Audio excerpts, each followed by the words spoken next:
Good sticks, everyone. Welcome to the Captain Avalanche Fancast, your unofficial source for all things Colorado Avalanche hockey and more from a fan perspective. Hosted by me, Captain Avalanche Cory, and get this man some hockey therapy, Dom. Now, we're no insiders. We're not inside the locker room face-to-face with our favorite players, but we hope to create a relatable and welcoming environment because we're just like all of you listening, fans. Fans with a deep passion for the game of hockey, and in this case, the Colorado Avalanche. Dom, let's not beat around the bush this week. I texted you first, and then you expressed every bit of emotion that I expected you to express to me. For those of you who don't know what I'm talking about, it has officially occurred. Alexander Georgiev has been traded to the San Jose Sharks for goaltender Mackenzie Blackwood, who now resides on the Avs as part of a new goaltending tandem. It's been totally changed up with the Avs goaltending tandem now being made up of Scott Wedgwood and Mackenzie Blackwood, the Woodsmen, if you will, the Garden Shed, the Lumber Yard. There's plenty of good ones, honestly, and we'll go over all of them in a little bit. But Dom, I just wanted to give you the floor to emotionally exhale first about how this trade made you feel, and then we can get into the nitty-gritty analysis. But I know this made you feel a certain way, so please feel free to just express to everyone how this made you feel. Thanks, Cory. I appreciate it. I am depressed. I am so sad. I'm disappointed. I'm angry in ways. I think disappointed and sad reign out the most. It's Mackenzie Blackwood. Yes, Celebrini has been amazing, and the young guys are coming along on offense. Will Smith has been great, which I didn't expect. Eklund continues to be consistent with his assists and just showing up on the scoreboard. Granlund has been consistent all year long and is our best player on offense. There is some stability from the offense, but Mackenzie Blackwood is the reason the Sharks have been in games, have won games, and now he is gone. And the GAA of this team, like the average against right now, is going to get so bad so quickly without him just continuing to rack up very limited goal third period. So it's like, if we take a lead into the third period, we're going to win. He was there. He made so many saves this week against Florida. We'll talk about later.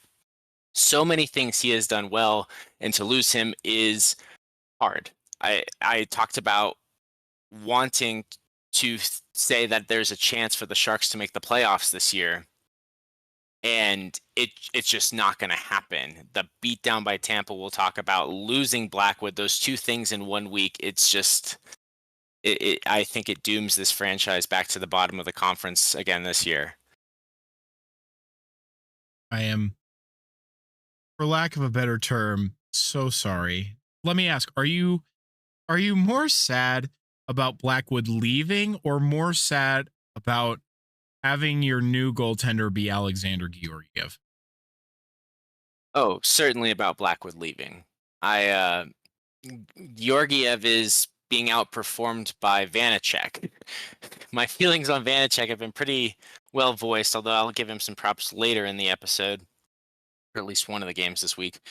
But yeah, I'm not disappointed about Georgiev. Sometimes a goaltender needs a fresh place of scenery, and if he does do well in enough games and you can blame it on the defense in front of him, there's potential we could flip him at the trade deadline, and it could be another move from Mike Grier, and I think good moves Mike Grier's been making ever since he's come as GM. I don't think it does not make me happy to see Blackwood part of any deal, but I think overall he has been a smart GM, so I would think that Georgiev is designed as something that they think they can help him improve. They can get him some good games and then flip him at the deadline. I really think it's an investment from his perspective. And I do too. Sorry, go ahead. No, please. And I do as well. And that's just the general vibe that I've been getting from everyone, as well as if you look at Mackenzie Blackwood, he was an investment for them as well. They acquired him for nothing more than a 6th round pick, and now they've been able to flip him back for much more in terms of assets, as well as, the Avs get the guy that I think they've been eyeballing for a long time. As much as I joked about it, I did always feel deep down that this trade was going to occur because you had these talks going back to last year, even of the Avs looking at Mackenzie Blackwood when there was some uncertainty in net. So now that it really kind of got pushed over the edge here, I felt that it was only a matter of time looking at the trajectory of this season. And while it may not make you feel better personally, the Avs have gone from 55th and 52nd ranked in goaltenders to now 12th and 24th. And that's on the up and up. And I'll be fully transparent that I was beginning to have doubts in my mind at this team's ability to capture that next cup just because of that back end. And of course, not that I made excuses for them, but I tried to find reasons to always support them because, of course, it's what we had. But I just didn't ultimately feel that it was going to be strong enough to give us what we needed to win. And now I genuinely feel like we have what we need to win in the long term. I mean, I said it to you when we were texting. I think Blackwood gives you a legitimate chance to make a cup run. It is not just a playoff run trying to get into the wild card, get that 7th, 8th seed, maybe climb up to get the 3 based on just where the numbers are right now and how many goals were being conceded. When you get Blackwood in net, that improves your odds immensely at your, I think we agree, your weakest position right now. And you were already on the fringe of the playoff. You have playoff experience. You have a dynamic and fast offense, and an amazing superstar in Cale Makar on defense, who is still high up in the NHL in points scored. I think Blackwood, to backstop that all and give you more consistent play night in, night out, just makes the Avs more dangerous. Yeah, and I'll speak more on just the general feeling of goaltending, even as it stands right at this moment. So I'm utterly thrilled and giddy to see Blackwood tomorrow, more than likely against Utah. I'm genuinely so excited. And I'll tell you, Dom, they have given him number 39. And for everybody out there, we talked about him last week. If you are an Avalanche fan, you know which goaltender wore number 39 before Blackwood did. That is Pavel Francouz. So, Dom, they have given Blackwood some big shoes to fill wearing that number. And I fully believe he's going to live up to those expectations. And from what I'm seeing from GM Chris McFarland, his quote was, "We did not bring him in here just to play 4 months of hockey." So it seems like, depending on how this all goes, there may be some, maybe to your chagrin, long-term plans with Blackwood after this season is over. It's a mistake if they don't. I agree. Especially if he gets you to the playoffs but not on a deep run, you can still pay him at a good price, but I think he will get you further. So that was my thing, is I think he's going to be expensive next year. Maybe. And I think I guess it's all relative. So that's fair. But I think he's going to be a very great move by your franchise, and you should hold on to him if at all possible, especially with the investment. A second round pick is not nothing, and you said it, a second rounder. I want to take it back a little bit to what you said before with Greer, or talking about the second rounder as what the Sharks were able to get in return. And I do want to recognize this as a positive from the trade, was he got him for a 6th round pick, so nothing, like you said. And so that is a great move for Greer and a great move for the Avalanche, who are in win now mode. They are in their prime. They need a goaltender in his prime. They are willing and able to pay him next season and for multiple seasons to secure that future, to keep themselves consistent and competitive in this prime window for the next couple of years while it still is there. While the Sharks are still in rebuild mode and clearly committed to it, because I think the other small part of the deal that we need to highlight is flipping a 4th line goon who had racks up fighting penalty minutes in Giovanni Smith from the Sharks it basically in exchange for the talented young defensive prospect in Nikolai Kovalenko. That is a hugely underrated part of this trade that, if I'm being unbiased, makes it easier to accept and say that it is a win-win trade. No team is really losing this trade. I think the Avs are doing great, and I think honestly, getting defensive prospects that are young and dynamic and can fit in this new style offense we're building in San Jose, I think it is a good investment in the future in exchange for a guy who likes to fight and go in the penalty box. Corey, you texted me about Giovanni Smith, and it's like he's right in the penalty box in his first game. So I think you have some feelings on the matter too. I'm sorry to say that Nikolai Kovalenko is a winger, first and Oh, foremost. I I thought apologize. I thought it said D on the trade poster I saw. Is he not? No, he is a forward. If they said D, then they are just straight wrong. I'm going to look at it with you now, just to see if they did lie to us. Because I can promise you, he is most certainly not a D man. We have plenty of those. That is for sure. Well, Oh, that might man, be that my post was mistake, already folks. so long ago. There it is. No, they have him listed as an F. Oh, they do? Okay, then I just mixed up two names, I guess. Either That way, is I will fully say that Kovalenko was actually the one that I had the hardest time parting with. And we'll get into it here again, but it's how funny that both Kovalenkos who played for the Avalanche have both been traded for a goaltender. But again, we'll get into that in today's fun fact. But it was hard to see him go because he brought a lot of energy and enthusiasm, and he was trying his heart out every single night.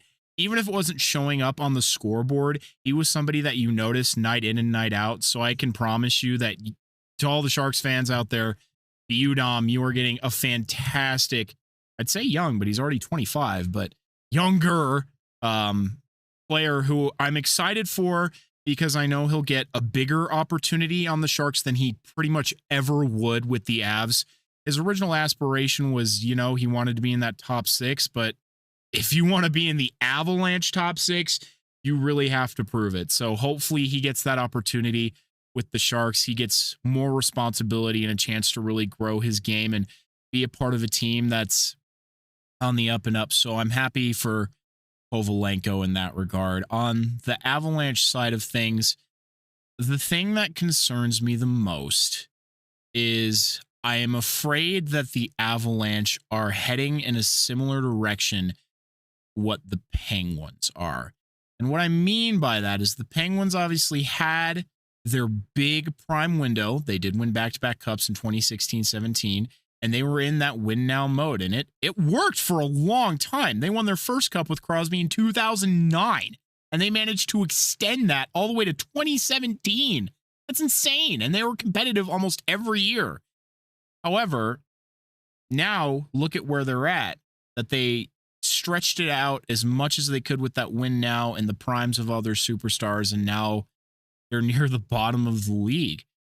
And I'm afraid that the Avalanche, mind you, it's not coming for a long time now, are heading in a similar direction with how they use their assets in order to give and get. Not that I'm saying they gave up a lot here for Mackenzie Blackwood, but they've made numerous moves like this, and it adds up over time. Whereas you look at a team like Dallas is going to effortlessly, I hate to pump their tires here, but is going to effortlessly transition from one generation into the next because their drafting and prospect system and the way they manage their team is just really good. Not only do they manage to remain competitive and a Stanley Cup favorite every year, but now they don't really have to worry about fading into obscurity because everybody that they brought into their system and raised in their system is fucking good. And it annoys the piss out of me. So I'm hoping that the Avalanche do not fall to a similar fate and can remain competitive for a long time. And then when the inevitable day that the Cale Makar, Nathan McKinnon, Mikko Rantanen era comes to an end, that we will still be able to be competitive. But that's neither here nor there and not wholly relevant to the conversation. You've still got time, and I'm hopeful for that as well, because I would love for it to be 3 years from now, 4 years from now, because I'm going to push that estimate back out a little bit until we see Askarov play in the NHL full time, because now I hope that opening is soon. But I would love to see the Avs and Sharks play in the playoffs. Like, I think that would be amazing. So I hope you guys stay good for a couple of years so that we can have that opportunity to see that together, my friend. Let me tell you, there are few teams who have caused me greater pain in the playoffs than watching our team play the San Jose Sharks. So I agree. I'd love to get our get back against your guys because, of course, right as we started really surging in the playoffs, your people fell out of it. So never got to get our get back. Yeah, we really fell off the cliff there. But I think it'd be fun. I think it would be a high potent offensive battle, which would make it exciting. A lot of goals scored per game, even with good goaltenders. I think since both of our defenses are more of our weakness and our offense's speed is more of our strength. So either the speed would match speed and it would be really low scoring, or it'd be really high scoring. I feel like, and that could be exciting either way. Sorry, I was just looking at what you sent me here. You're right. It does say D. Nikolai Kovalenko in this article. So whoever made that it little says graphic D is wrong. in the image for the graphic, but then later on it does say winger, and it was like revised 10 minutes ago or something. It was revised, but when I first saw it, it still said defenseman. Anyway, but yeah, even sorry. I can be fooled, you guys. We are not experts. We're just doing our best analysis here from the couch. So I'm sorry. Can you rephrase your question? Because I looked at that and then I was like, oh, he was right. Can you rephrase that again, please? Oh, absolutely. What did I say? I got distracted there. What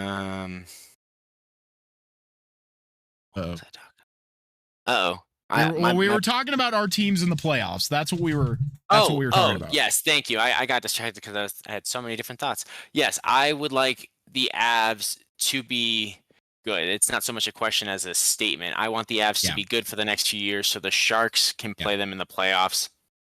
I know we said that. I think it will be exciting and that it would be either super low scoring if the speed matches speed, both of what these offenses are trying to do. Their offenses are more potent. If speed versus speed causes a low scoring game where they actually both play better defense against each other because the styles match up that way, or if the defenses are so bad and the offenses are so good that it's super high scoring games, I think it would be one or the other, not so much in between. And it would make for an exciting playoff series if the Sharks play the Avs. So not just for us as fans, but for everyone, I think it would be an enjoyable series in a couple years' time. Absolutely. And wow, my brain just totally short-circuited there. That was so weird. Doing it today. No, we're good. I got it back. So I remember the general thought was by the time the Sharks were truly competitive to be a force in the playoffs and have a chance to go on a run, Blackwood would then be in his 30s. Whereas if you're relying on Askarov being the goalie of the future, now he has this current time to develop, become better, and then when they're in the playoffs, Askarov is now in his prime, ready to play, whereas Blackwood may have already aged a little bit, therefore not giving them as much time to have him to be competitive in the playoffs. I think that was the general thought behind that as well.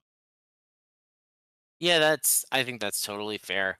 And again, the win now mode, I think you can still capitalize on some of his prime now. And he's about to hit it, and the Avs, I think, are taking advantage of it. I think he's going to get like a 3-year contract, if not maybe 4, where they still try to capitalize on that prime before he's too deep into his 30s. A lot of goaltenders can go to that mark. And so if they think he can give them that and has been consistent enough, I don't think it's out of the bounds of reason. I think I'd lean more to the 3-year, but that would just be my guess.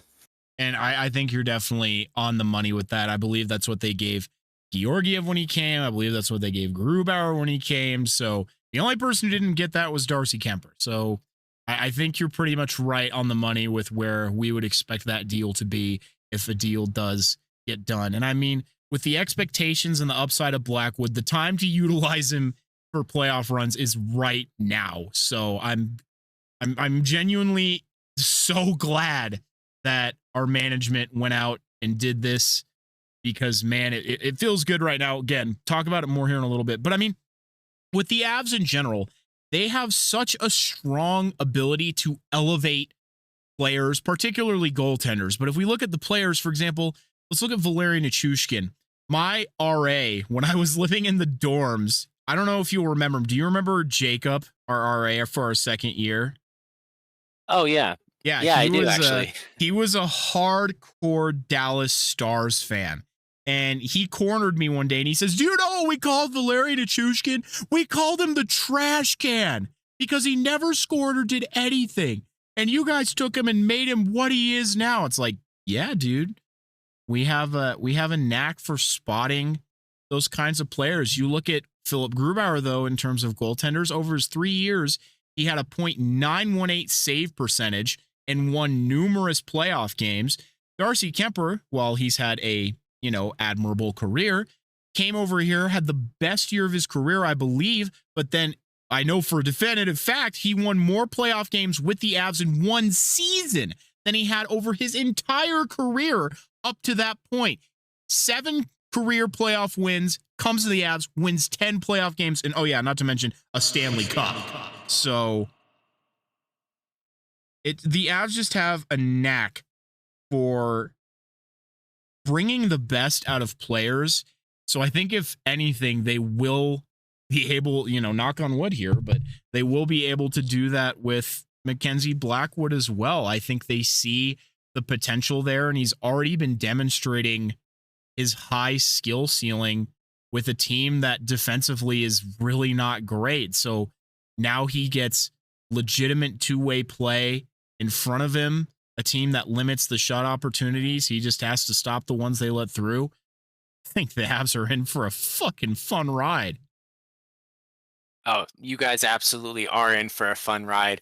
And you're hitting the nail on the head there. It's you do bring out the best in them, and I think it's your defensive system, the fact that you have so much speed and talent in your defense. I know you sometimes concede more goals, and there's arguments of whether there's been defensive lapses or not, but I think overall, the quality and individual skill set of your defensemen is very high. And when they are clicking, when they are on their game, it is very potent and dangerous, and it helps a goaltender. And I think in Mackenzie Blackwood's case, he's bringing good prerequisites because the Sharks have put him in such bad positions. He has to make the hard saves. And so he's going to bring some of that with him. And I think in your system where players only improve, he's going to be a top 5 goalie, I think, by the time we get to the playoffs. And I genuinely, without giving away too much, I mean, you look at already an example of when the Avs do get consistent goaltending, you see the results. And I mean, it speaks for itself. When your team, we had one of the highest, if not the highest, goals against average for the team, yet we were letting in the least amount, or the 4th least amount of shots. We were only letting in like 24 shots a game. So it's like, how is it that still so many are going in? Sure, you can blame some of it on defensive lapses, but with what we've been seeing recently, I don't think you can blame it all on defensive lapses anymore. And I hate to be the one to say that really, I have to, at this point, truly and fully acknowledge that goaltending was a problem. And now it's not. Yeah, I don't think it's a problem for you anymore. You flipped both of your goalies, and I think you improved on both of them. Your management was not messing around and just said, if we're doing this, we're doing this. And they did a great job of accomplishing that goal of improving that position. I think it was your worst position on the ice. So it was the right thing to do. It was a great investment. And I mean, I'd take either of them right now. The ones you have now, I would take Wedgwood. Like I think he's more consistent right now that you can depend on. So you did well. Great. We already love Wedge Wall, good old Wedgie.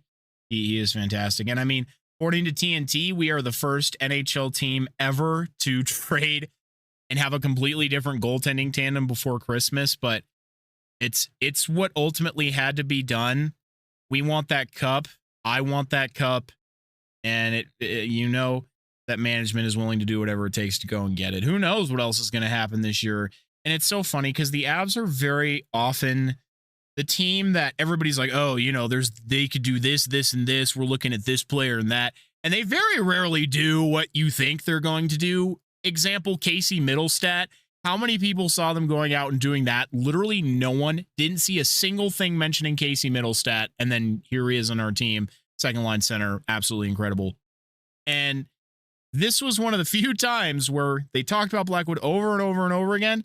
And they actually went out and did it. So that was pretty funny, but I think all for the better. This was the right choice, and I think we will see the fruits of that choice as soon as tomorrow. I am, like I said, very eager, very giddy, but I know we kind of talked about you having a bigger analysis for the trade as a whole. So would you like to kind of share that, or have we just kind of nitpicked it as we've gone through our conversation here?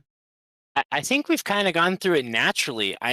The overall summary was that if I put aside my bias and my personal feelings about how well Mackenzie Blackwood has played and what it means for the future of it, at least this season for the Sharks, I do believe it was a good trade overall. That is the summary. I think I said it earlier, but it is an absolute win-win because you guys are in win now mode and get the best out of Blackwood at the right time in a great system, as we've talked about, while we get a second round pick. Again, when we paid only a sixth to get Blackwood in the first place, we are in win soon and eventually had to clear way for Askarov, especially if he wants to be a 1A goaltender who plays 60, 70 games a year. If he's going to do that, if he's going to come good on that possibility, that projection, it is not outside of the realm of outcomes. If he wants to do that, we had to clear space. There's no way realistically Askarov would be cool with, or that's the whole reason he came over from Nashville, was the chance to be that 1A goaltender and not be stuck on the B side of a 1A, 1B. Yeah. And I ultimately do not think that your future of your franchise is tanked because of the loss of Mackenzie Blackwood. Again, I think a lot of people have secretly admired Mike Greer and everything he's been doing on the back end. And from what I've seen, the general consensus is he's quietly been one of the best GMs around for the last couple of years as he's helped rebuild your franchise here. And ultimately, even if you guys don't make that secret run to the playoffs, which, we would both love, obviously not seeing your team go to the playoffs for a few years can get very monotonous when that time rolls around. But Georgiev might net you a new high draft pick. So someone else to pair up with MacLeod and Will Smith. Very true. We could net a new high draft pick and hold on to Georgiev till the deadline. And if he does just well enough, we can flip him and continue to stock up on other assets. And then that again clears a spot for Askarov. Exactly. Looking at next year, I hope they call him up again some this year so he can get some more experience. It's a throwaway season. You don't want to bring him along too quick or wreck his confidence with bad games. So you can't just send him out there nonstop. You have to ramp him up, if you will, but it can be a good chance for him to get practice, like you said, Corey, and then be ready next year to come into a full-time starter role and be on the NHL lineup instead of the AHL one from the start of the season. That already makes the team better, but if we also bring in, I was going to talk about I think it's Mukhaldim, the defenseman. Oh yeah, I saw his name. Had no idea how to say it. He's one of our younger defensemen who's been coming up through the system, and he's, there's hope. We need defense so bad. We need young, dynamic defensemen who can play well. So he's getting his first start tomorrow night, actually, in the lineup. So that's very exciting. Another potential defenseman I mentioned last week, but come on, bring him from the OHL next year. Our draft pick, Dickinson, our spot number 10 or 11 in the draft. I'm blanking which one it was right now. So that second first round pick, the future is bright in a year or two's time with Askarov and net. And so overall, to conclude, it was a good return and the future is still bright, like you said. for the franchise in the next few years. However, this year I do think it is going to be a bit of an up and down and a messy season where the Sharks could win some and beat some better teams and streaks, but also lose a series of games in a row and go hot and cold, if you will. It'll be crazy if coming up here on the 19th, we play Blackwood and you guys play Georgi.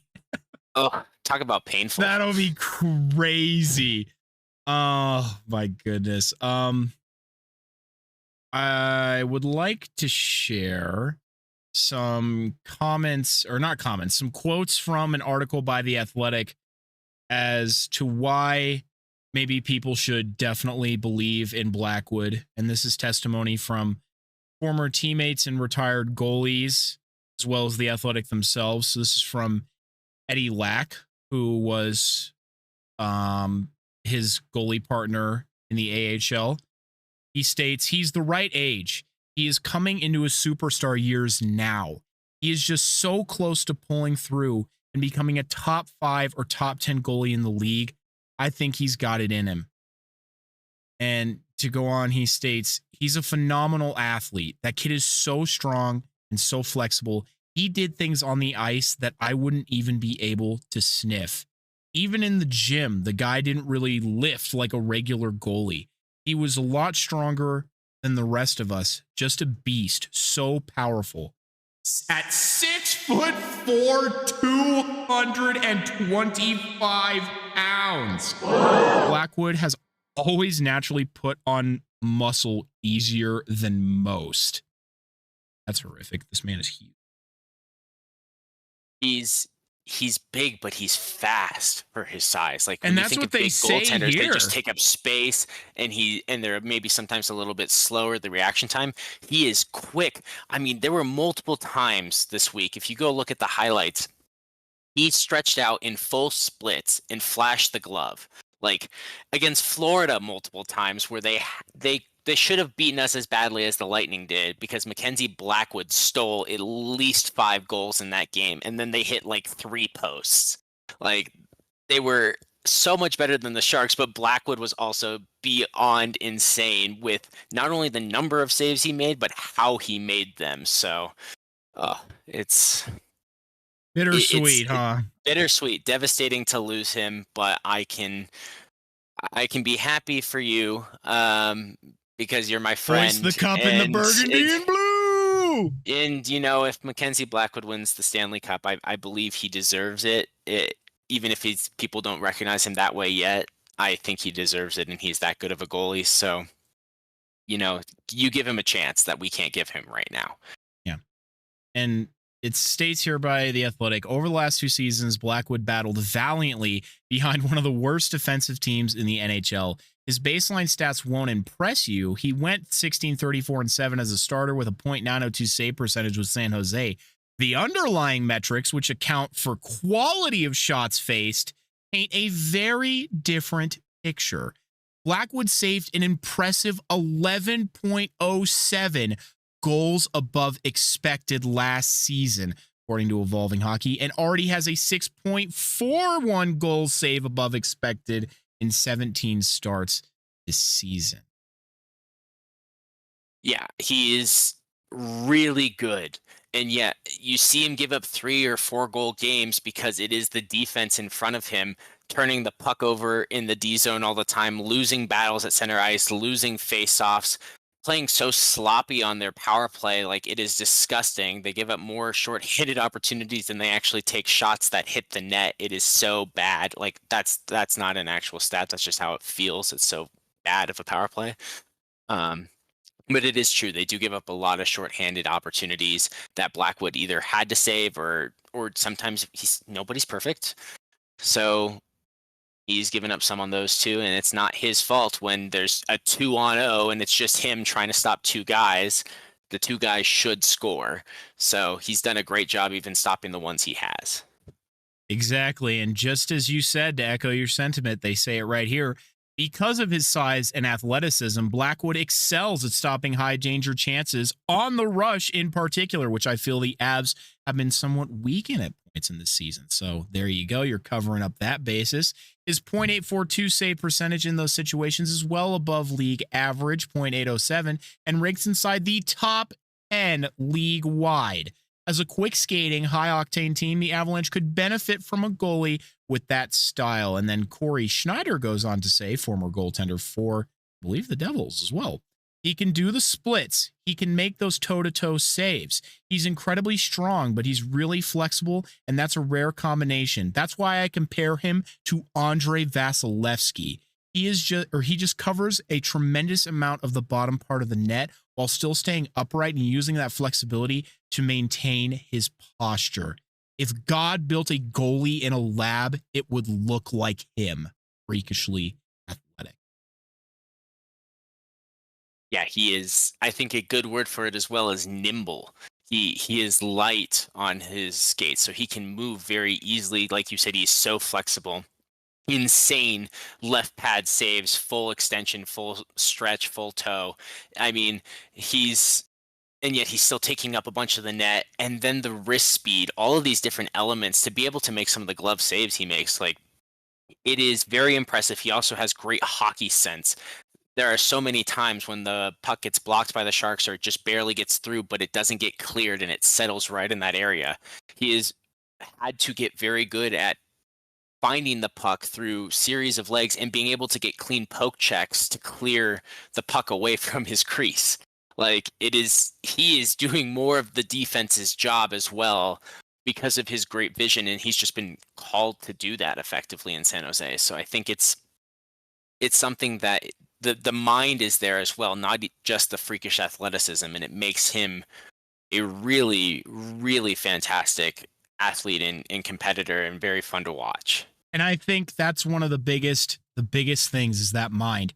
This is in no way to be hateful towards Alexander Georgiev, but I spoke on it before that I feel his biggest weakness was his mental game, that every goal he would take personally, and it was hard for him to stay dialed after one got past. And he was really hard on himself as an athlete, and that was tough to see. And so I just think it overall threw off his game. Not that it was always that way, but if shit was going bad, it was going bad. So I genuinely hope the best for him in San Jose. And I'll speak more on Georgiev here in just a second, actually. To wrap up on Blackwood here, though, it was brought up in the article, like, do the Avs have Connor Hellebuck, Jake Ottinger quality in the net? No, probably not. And, you have some people in the comments, it's like, oh, absolutely not, blah, blah, blah, blah. It's like, understand, as I spoke with the Avs elevating goaltenders, the Avalanche have never needed that style of goaltender. They don't need the superstar goaltender. They just need someone who's good enough. They need someone who will back them up on their mistakes and can just get them a couple extra saves when they need it. They don't necessarily always need the game-stealing guy. Blackwood can certainly fucking do that because they have the quality and tool set on the front end to be able to still succeed. And they've proven that. They have proven that they do not need the best goaltender in the world, because not only did they not have the best goaltender in the world when they won the fucking cup, they beat the best goaltender in the world. You cannot tell me that year, even though Igor Shesterkin won the Vezina, that Andrei Vasilevsky was not the best goaltender in the world in that Stanley Cup final. Oh, yeah. And it's playoff Andrei Vasilevsky is just, which is, I mean, if he's bad in the regular season, he is a menace. He's evil. He's just trying to ruin the fun with goal scoring. He's like none shall pass. He's like the Black Knight at the bridge in Monty Python. None shall pass. Yeah. Like nothing passes him. It's low scoring games, or if the Lightning pop off, then it's a big goal differential. It's what allowed them to win multiple Stanley Cups consecutively. That backstop and that consistency and the incredible things he can do in the playoffs is just unreal. And yeah, so even I think there's also that voter hangover a little bit, where if you vote for the same guy, you want to, or apparently some want to disperse it and not give it to one guy over and over, give other people a chance. Seriously. But unfortunately, that actually biases it against the potentially best goaltender. They've seen it before, and even if it's better than someone else, they're like, well, we already gave it to him, so next. So it's like it's a little unfair sometimes, and I agree with you that he was the best goaltender in the league. So yeah, if y'all want a good read, go look at playoff Vassie's stats. And genuinely, the only way the Avalanche were able to beat him is by overcoming every previous stat line that he had set. For example, they'd say like, oh, Andrei Vasilevsky in games after this happens, then he does this. And the Avalanche somehow overcame that, even though it had never happened to that point. It truly was an unstoppable force meets a movable object, and the Avs were the unstoppable force. That's why they picked up the Stanley Cup that year. But playoff Vasi is super amazing, and he'll always be an amazing goaltender. I have nothing but admiration for him. But I did want to say something about Georgiev. Obviously, it does still feel weird as an Avalanche fan, at least for me, because I always tried to be a fervent Georgiev defender and supporter in spite of, I think, at times poor play. And while his times here was tumultuous, he did lead the league in wins over 2 seasons, which is, nothing to sniff at there. That's still partially on him, not just the team in front of him. So he definitely was still a great goalie while he was here, but it was clear that it was time to move on. And I want to make a couple things clear. One, to everybody out there, it's not Georgiev. It is Alexander Georgiev. That is how you say his name. And I am genuinely so sick of hearing announcers, fans, I don't care, say his name wrong. It is Georgiev. The 2 G's are hard unless you're calling him Georgie. You can call him Georgie or Georgiev, not Georgiev. Georgiev or Georgie. All right? And I didn't even bother to look at the comments on Instagram. I know better than that on his thank you posts. But remember that in the business of hockey, yes, he is an asset to be dealt to another team. But behind that is a person with feelings, thoughts, emotions. So please, for the love of God, be kind to the man. I know that this season has been very up and down as an Avalanche fan, especially with the goaltending. Obviously, we traded away both of our goaltenders for an entirely new tandem in a move that has never been done in hockey history. So clearly it needed to happen. I am not, blind to that fact. But be kind to him as a person. We can critique him as a player, but be kind to him as a person. I think that's a wonderful point, Corey. And I would say the same thing to Sharks fans, actually. I think you make such a great point that be nice to him as he comes in. I know we are all feeling sad about Blackwood no longer being with the team, but embrace what Georgie can bring, because I like to call him Georgie. He has still been great in the past, and sometimes we've talked about goaltenders need a change of scenery. He can still be a veteran presence. He has won in the playoffs before, so give him a chance and see if he can step up and play to the potential we have seen in previous years. And if the Sharks have any chance of really being competitive moving forward this season, give it a chance. And don't be sad. You can be sad, but don't be mad and don't be mean to the person, because everybody needs a fresh start sometimes. And it's also not like Georgiev necessarily had a choice. It's not like he said, yeah, I'm ready to get traded out of my house to go to San Jose. Let's do it. And I'm sure the same for Blackwood. Obviously, they both have to kind of accept the moves for what they are. But yeah, that's the whole thing. And Georgiev has had flashes of brilliance. He's demonstrated that, including the final game he played for the Avalanche. So he can play at that high level. He can backstop you.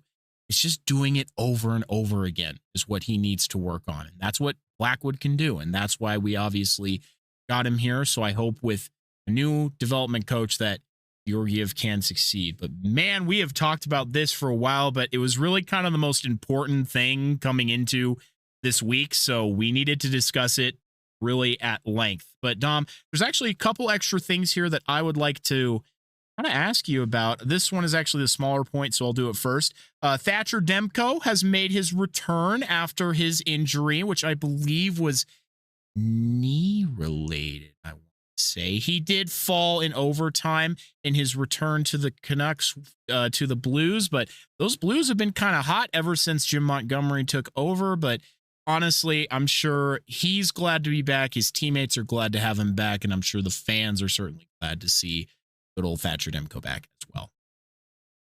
Absolutely. Long time NHL player at this point. I feel like very talented goaltender. So very, very important for them. Everyone's happy that he's back. Definitely Everyone's happy to see him again. Great personality. Yeah. Definitely could have caused some contention for Team USA goaltending, which is already fucking loaded. But yeah, unfortunately, that injury just made him the odd man out there. But glad to see him back nonetheless. The other big, this week was crazy, right? Because you had the New York Rangers trade their captain, which I forget which number captain he was. It was like 4th, 5th, or 6th New York Rangers captain to be traded. Jacob Trouba was traded for the Anaheim Ducks. Rumors is he's still possibly on the move, that, you know, the Rangers might trade Zibanejad and Kreider, that they might go get Brady Tkachuk. Even yet, this team is still struggling. They just dropped another one to the Blackhawks. Dom, just quick analysis. What is wrong with the Rangers? They're falling apart. It's a loss of identity.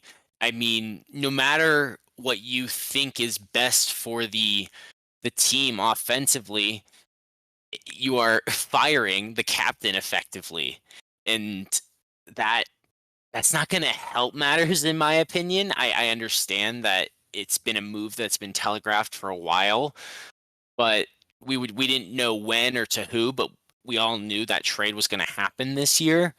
It's not going to set up a team well if everyone knows that going into the season.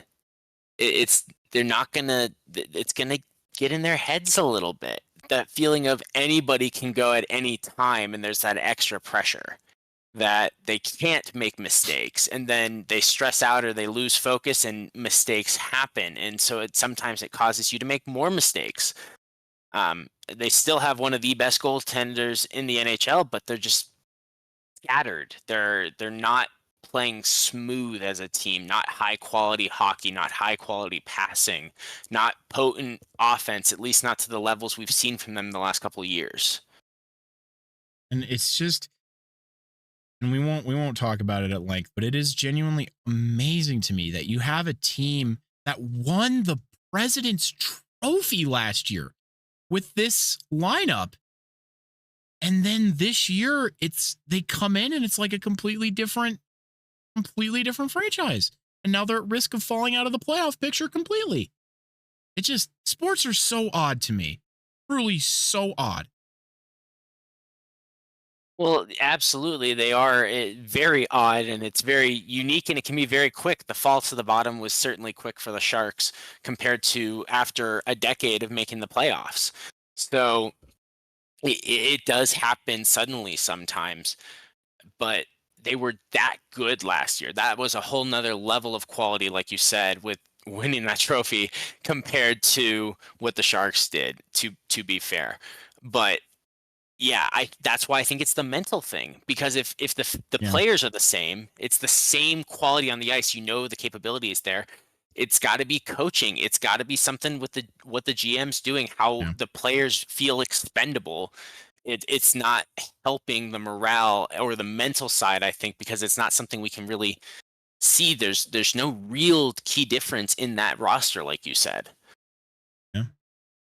Just a big old mystery, and thankfully it's not up to us to figure out. So everybody, the Avalanche had a nice long road trip. They're finally about to come home here on the 12th, which I am super excited for. Obviously, not only because they're going to be home, but as we've already said multiple times, Mackenzie Blackwood, in theory, will be making his debut. And even if he doesn't, we got the wedge wall in net. But before we jump into anything about the games, unfortunately, this was something that came across my radar, and I can't ignore it, and I have to make this perfectly clear. And this revolves around the Avalanche's newest forward addition, Giovanni Smith.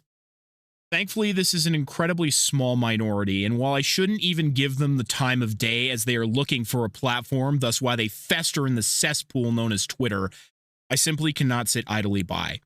If you are one of the people who spewed your racist and bigoted dribble towards Giovanni Smith and continue to perpetuate hatred towards other human beings, quite simply, fuck you. If you dare call yourself a fan of the team I support, you better stop. There is no place for you as a part of this fan base, and there is no place for you in the world of hockey in general. Do not call yourself a fan of this sport and do everyone a favor and never watch or associate with it again. It is much better without you in it. Hockey is for everyone, and while I acknowledge the NHL and the league as a whole collective still have a long way to go and is still plagued by issues such as these internally, but the change can come from everywhere, and we are every bit as responsible for the community around hockey as hockey itself is for its community within, and we do not have any space in or out for people like this.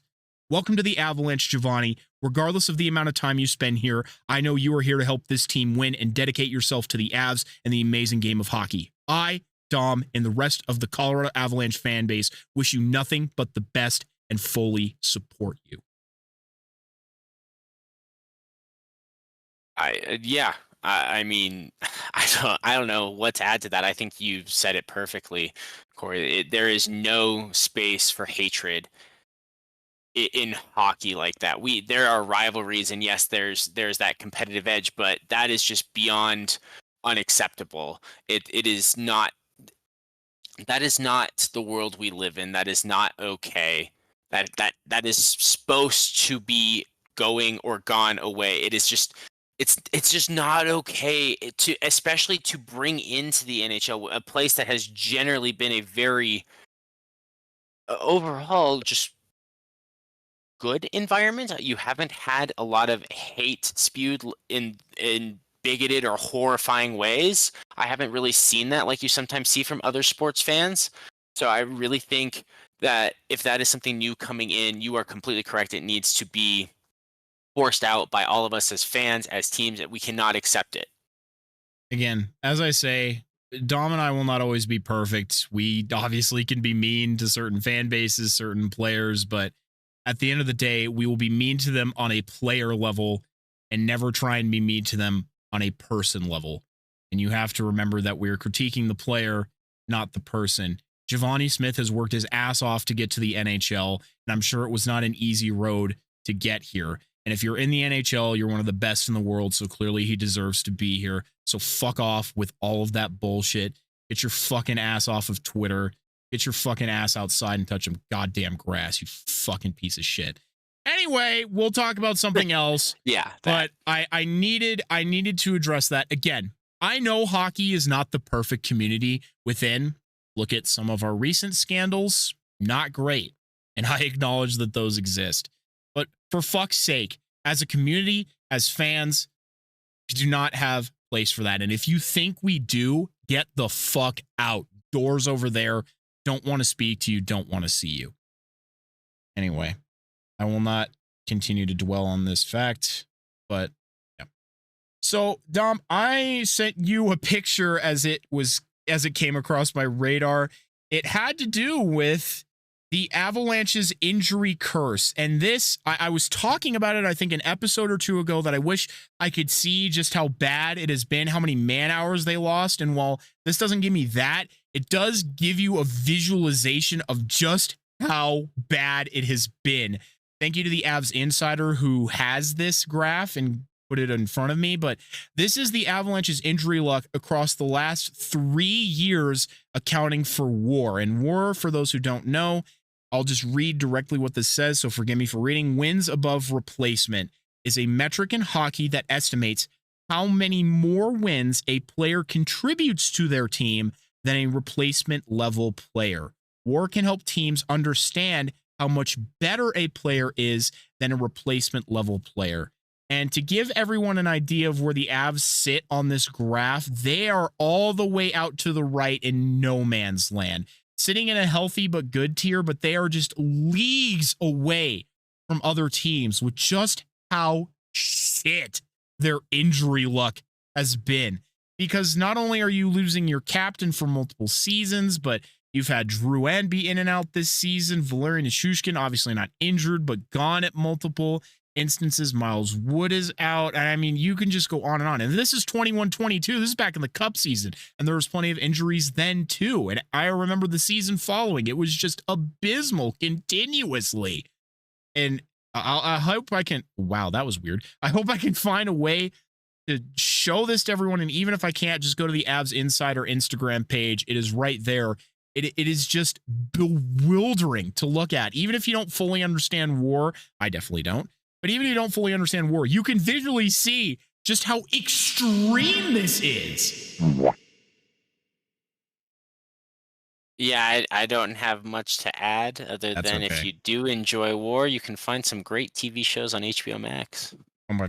There's the Band of Brothers show. There's the dad jokes. I was wondering where they went. Now they've dad mode with the war movies just came in hot out of left field. Well, now that the Avalanche have not only Miles Wood, but a goaltending tandem consisting of both Scott Wedgwood and Mackenzie Blackwood, there has been numerous nicknames floating around. That is those being the Woodshed, the Lumberyard, the Woodsmen. The ones that I'm contributing are the Garden Shed and the Treehouse. And I feel that they are... Treehouse is what I was going to say. I feel that they are all acceptable nicknames for this set of players. If there are any other Woods out there, consider joining the Avalanche. We'll build an entire mansion or log cabin out of you. This is fantastic stuff. But with that in mind, I just want everyone to know Wedgwood does not wear socks. I got it. I got it on Instagram. He doesn't wear fucking socks. Darcy Kemper didn't wear socks. Wedgwood isn't wearing socks. Why? Those skates have to be so stanky, bro. Put on some socks, please. I can't help but just enjoy this. I don't understand. Why are you not wearing socks? Tom, have you ever skated? Your dad was the goalie. Could there ever be a reason? Not that I can think of, especially with the cold. You want to have that extra layer between your toes. Also, just because it's rough on your toes, just have something. Just keep your foot compressed, keep the blood flow going. I don't know that. I mean, that I don't understand it. My dad never did that, so I can't imagine it personally. I don't think it would feel great. I'm seeing if I could find out why Darcy Kemper does not wear socks. Oh, there is reasons. Hold on, let's see if we can figure it out here. Please prove me wrong. Yes, I want to know. No, I'm not proving you wrong. I'm just I want to know. I wasn't sure, and I was like, I don't know. I don't know any. This person said it's a Kevlar sock beige. It is not skin color socks. No, they are not. The man is not wearing socks. I know he's not wearing socks. Hold on. No. I don't know. There's no reason. I don't know. Maybe he is wearing flesh-colored socks, but from what I could tell in the pictures, that man was not wearing socks. So if we ever get Wedgwood on the podcast, which I would love, Scott Wedgwood, if you're out there, I actually really want you on the show. I'd love to ask you questions and pick your brain. The first one being, why are you not wearing fucking socks?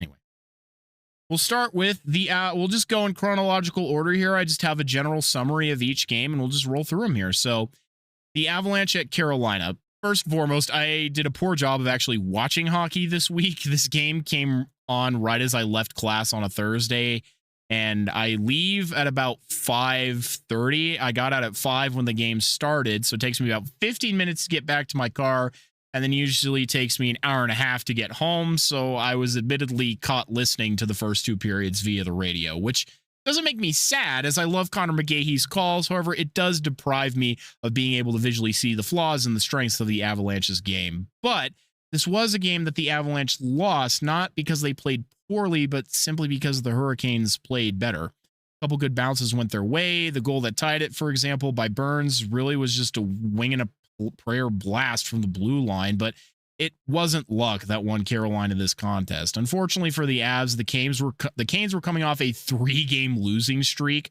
2 of those losses being pretty severe on a back-to-back with the defending Cup champ Panthers. Then they lost to a middling team like Seattle. So Colorado, who was likely still a little winded from having to mount a 5-goal comeback just 2 nights prior, faced Carolina's full wrath. Carolina had excellent special teams the entire game. Not only could the Avs not convert on their own chances due to the Carolina's intense penalty kill, but then Carolina converted on their own. Their power play this season is one of the best. I think it has been the entire season. Even when I feel the refs have had some bad calls against the Avs are actually often gifted more power play opportunities than their opponent, and they just have not been able to click with that top unit, which on paper should be deadly every time. Unfortunately for the Avs, once the Canes were ahead after a strong second period, they just played a strong shutdown game that kept the Avs trapped in their own zone in the neutral zone, and it didn't allow them to generate a whole lot of offense. However, the Canes do have some holes, and the Avs were still able to exploit those, for a total of 3 breakaway opportunities. They converted on 1 by Lehkonen, but when your 2 deadliest shooters in McKinnon and Rantanen can't get it past, that's just wasted chances, especially with a game like this. The Avs did still make it competitive, and if that 4th goal hadn't gone in, there was a chance that the Avs still somehow pulled out this game, or at least got a point out of it in overtime. This is a championship matchup I could see. Now, Dom, I have a question for you. Do you know how many times the Avalanche have been held under 20 shots on goal in a game this season? Let's see. 7. Twice. Once against the Caps at home, and this game against Carolina.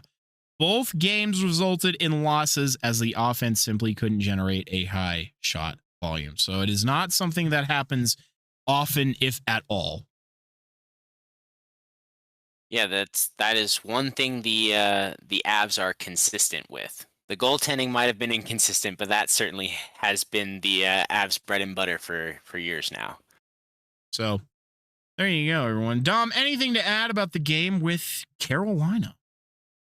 Well, we had our own game against Carolina. Yeah, go ahead and talk about your game with Carolina. I echo your feelings, especially about the special teams, because they have a really good set of both PK and it is really insane because the Sharks actually had the lead in this game and we're up 2-1 and took that lead into the 3rd period. Fun fact, prior to this game, the Sharks were 5-1-1 when starting the 3rd period in the lead with more goals than their opponent on the scoreboard. That's really impressive. It has been an area that they have been able to hold on to leads, a lot of it with Blackwood in net, because I'm going to just say it really quickly. I've said it before. He is top 5 goaltender in the 3rd period. His save percentage is like .940 in the 3rd period. Love that. He just locks it down. So if you have the lead, he gets you to the end. So Avs fans, be happy because games that you might give away, he's not giving away. I think if he makes it to the playoffs, he's up there and possibly better than Ottinger because of his consistency behind such a bad Sharks defense. So I can't say it until he actually does it in the playoffs, but if he does this year, I think it's a reasonable discussion because he feels more dynamic with what he can do. Still got a long way to go there. Anyway, yeah, so the Sharks did not win this game. They lost 3-2. It was in Carolina. It has been a long road trip. I'll talk more about it later when we go fully in the tank. But the Sharks, like you, while being up 2-1 and Luke Cunnin having a great game with 2 goals, Brent Burns tied up the game and gave me waves of various emotions that I need to talk about because he drove the middle of the ice, started the play with a great pass, and finished with the goal right at the post. Like, just shredded right through the center of our defense. And you know, Corey, I texted you about it, the emotions. Burnsy is still one of my favorite players. I love the guy, both just in the league, but also to, like, ever wear a Sharks jersey. He is one of my all-time favorite players personally. I still wear his jersey to most games and am grateful for the time he spent in San Jose. I plan to wear it when we go to the game together. It's just so it was bittersweet to have him just absolutely mercilessly cut through and tie the game when we had been playing with the lead. So that that hurt, and I know same thing happened to you guys where he tied it up. Yeah, it was not.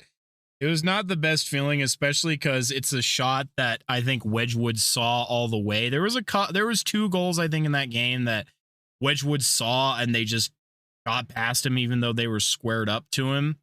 And honestly, it happens. And frankly, I'm not gonna be overly critical of Wedgwood because man, it gets better from here. Let me fucking tell you.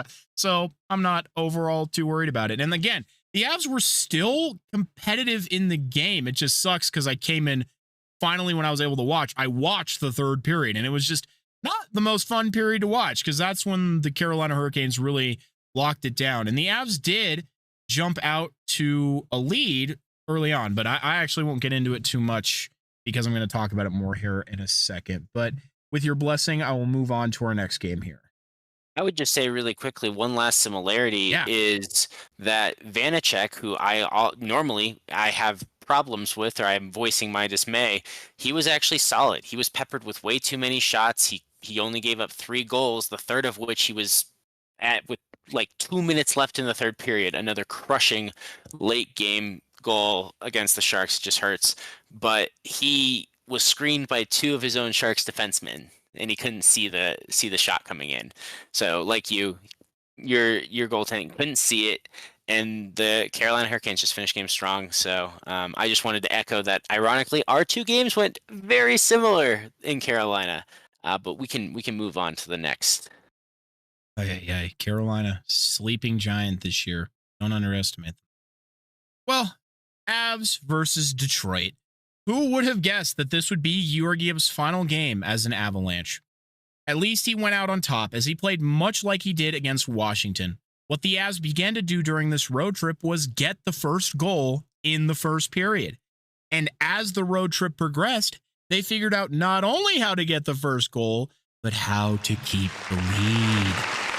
While comeback wins are fun and exciting, truly it becomes exhausting when poor goaltending or lapses in defense let in 2 to 4 goals and the other team goes up. Sometimes, truly, I just want to win the damn game from the get-go. The difference between Detroit and the Devils that we'll talk about here in the moment is that Detroit pushed back, and they pushed back hard in the victory. While there was strong offensive play from the Avs, who finally converted on a power play, but truly a strong goaltending performance as the Red Wings not only had some absolutely point-blank chances, i.e. Comfer right in front of the net, or their entire final minute and a half, but some pucks literally landed right on their sticks when the play would get broken up. But it's good to see that despite a late second period tally by the Wings, the Avs and goaltending remained steadfast and pulled out the win. You would have liked to see a bit more of a cushion by the Avs, who knew an empty net could be the best goaltender for the Wings. I actually didn't catch the third, but evidently I did not miss much. I did not catch this game, so I unfortunately have nothing else. What, to add, Dom? Way to go for the victory. You're not watching Avalanche games while the Sharks game was going on at the same exact time? I can't. I couldn't even watch the Sharks game like you. I missed 2 out of 3 games this week because of just being busy with schedule. Crazy it's been stuff. It wasn't able to work. It's not normal that I can't watch a weekend game, but that sometimes that happens. So I wish I could say more and not just be doing my best to. No, it's okay. Research. It's more like I don't expect you to see the game, but it's just if I say anything that strikes your fancy and you're like, just like you did with Carolina's similarities there that you found in the Sharks' play, or anything that you're like, oh yeah, that's something I noticed with that team too. That's totally fine. But if you ain't got nothing to say, that's okay too.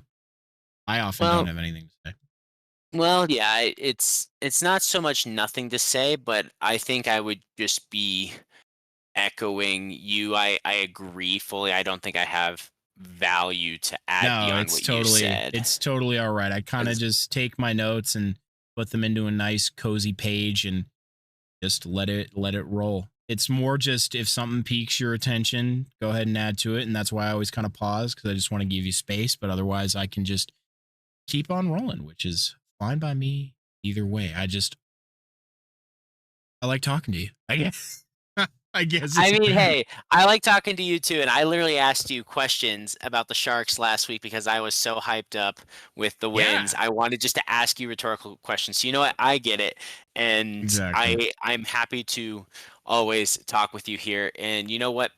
If I think about it, you're right. Detroit is that pesky team.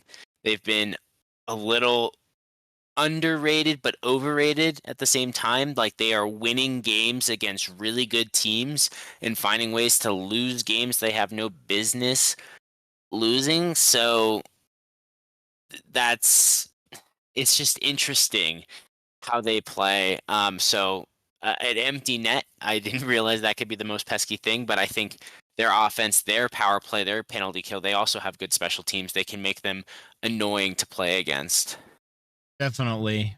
But they just had a game against Buffalo where poor Buffalo blew another game up 5-3.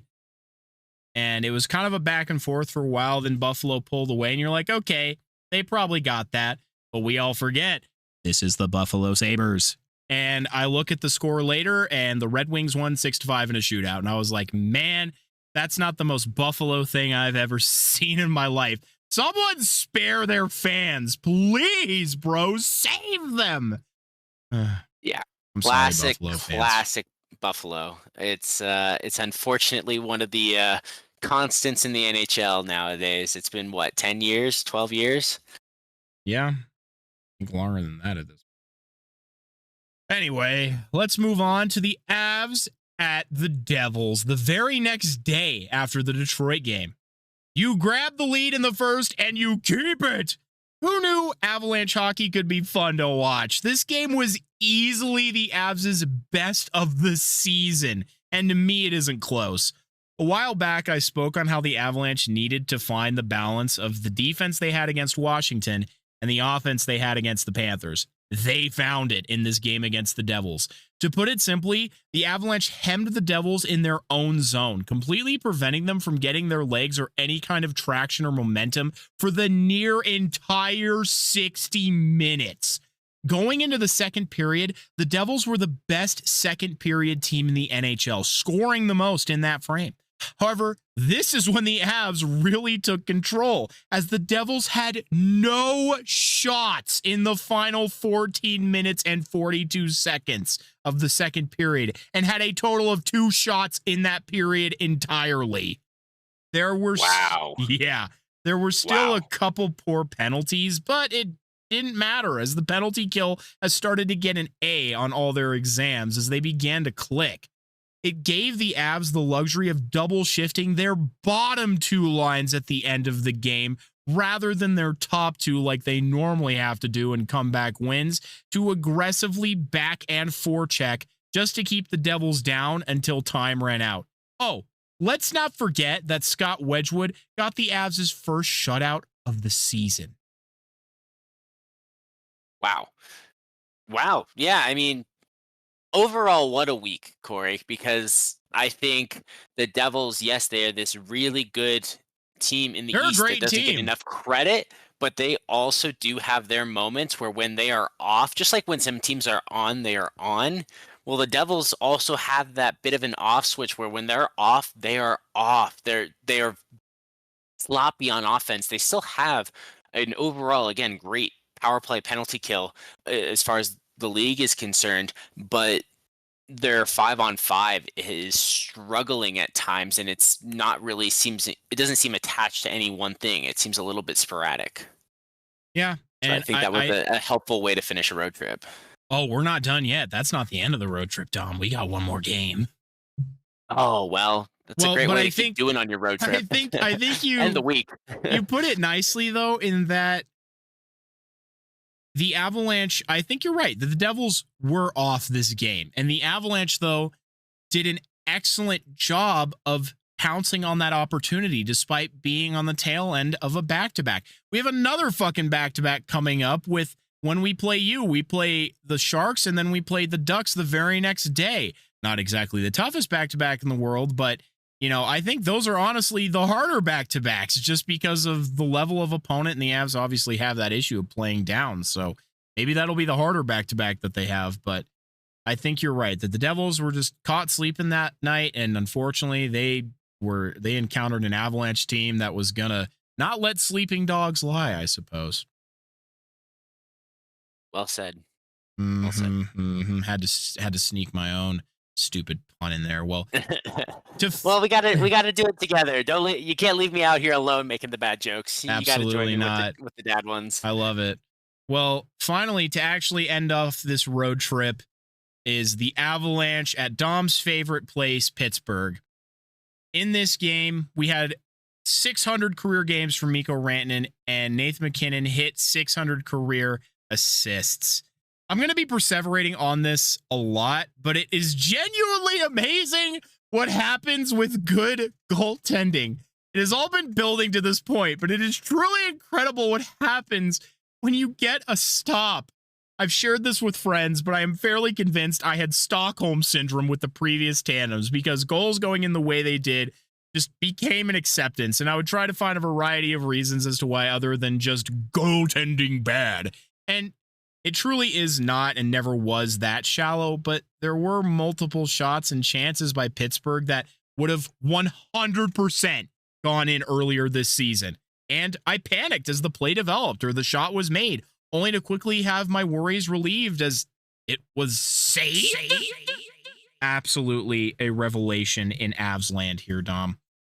And well, I'm happy for you, man. I do have to say though, I have to be nicer to Pittsburgh because they apparently heard me and started playing really good this week and are like 1 point outside of the playoffs in the East.